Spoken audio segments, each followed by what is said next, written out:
still hungover. I'm still hungover. I'm still hungover. I'm still hungover. Sometimes I wake up on the wrong side of the bed. Make my sandwich with the wrong side of the bread. Thought I made it by a landslide, but instead I'm still hungover. Sometimes I make the wrong phone call after dark. Sometimes I make the wrong turn, then I have to pause. I know exactly how this ends, but I have to start. I still come over. I'm just living my life. I'm just living my life. I'm just living my life. I'm just living my life. And I'm not living it right, but I don't give a damn.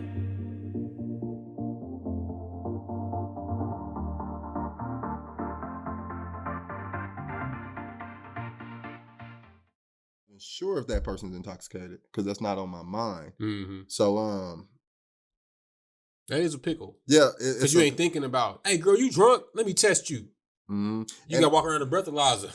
Yeah, and I would never teach a woman to visit a man while she's in an incoherent state of being intoxicated. I think that's a recipe for disaster in general. Why would you, especially if you feel unsafe around men, or if we claim that these stereotypes are true, why would a woman go visit a man? At this point. Yeah. After the Bill Cosby and all that other stuff? Yeah, if you truly believe these things. Really that real. Yeah. No, that's a really good point. That's a really good point, bro. We don't got no answer for it. Why? Like, why? Oh, why? I know why. Why? Because any woman that goes to visit, any woman that claims men are dangerous and still goes to visit men inebriated is a liar. She is a bold-faced liar. You can't sit up here and say you're afraid of men and you're going to see men that you're not married to or potentially engaged to or known for more than 5 years or is a blood relative. You know what I'm saying? You can't say you're scared of men.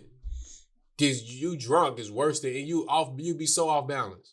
You so off balance when you drunk. Anybody can do anything to you. Snatch you up, leave you in the alley, and you're going to wake up feeling like what happened and what for, and then you're going to be Me Too'd and all that other stuff. And then you're going to be looking for justice when it's like, think about your steps before this. You know what I mean? Like, look at the ones that have come before you, women, and see how their actions put them in a position to where they're now traumatized and scarred for life because of a premarital participation experience, PPE. Yeah, so just to give an anecdotal experience, I know it's more than one, but I'll just give you one. So in college, we were partying, having fun, frat teams. And I was in the house and everybody's drunk and kicking it. And it's a girl who's willing participant, who's offering sex to people. She wasn't like shying. Nobody was trying to holler at her. She's offering it to, fraternity shit. Yeah, I know. So they're offering to anybody who is in this particular fraternity. And I won't say those names or those groups. But this young lady proceeds to go in the room and sleep with one person. Once they get done, she invites someone else to come in. And she continues this for hours. It became so disturbing, I had to leave because I felt uncomfortable. And I just felt like it was a recipe for disaster. When she wakes up in the morning and she changed her mind, she's going to be like, these whatever. Change that too, please. These people assaulted me. And although that wasn't the case, everybody was intoxicated. But for the person who's not intoxicated watching, you can see that she's just willingly giving it to everybody and inviting them to her leg, her wound. How do you handle situations like that? Like, One of them, it is what it is. It's like when you're in that environment and it's not the first time that this stuff has happened in history, you hear the stories.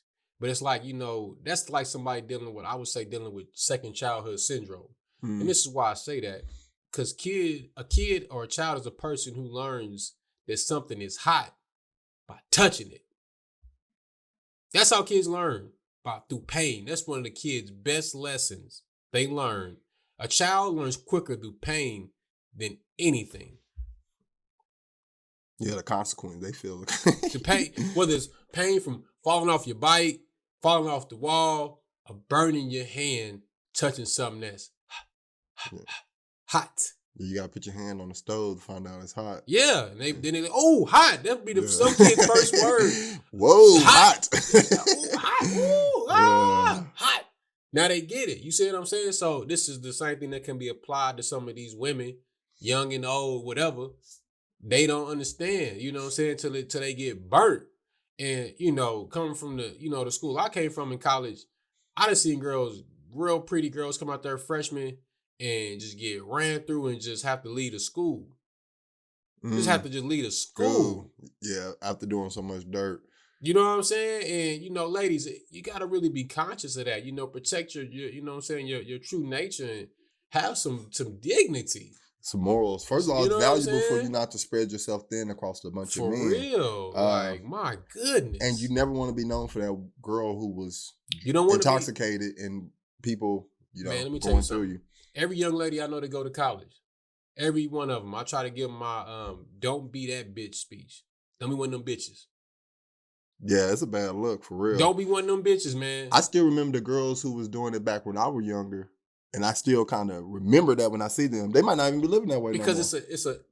the back end on it is this.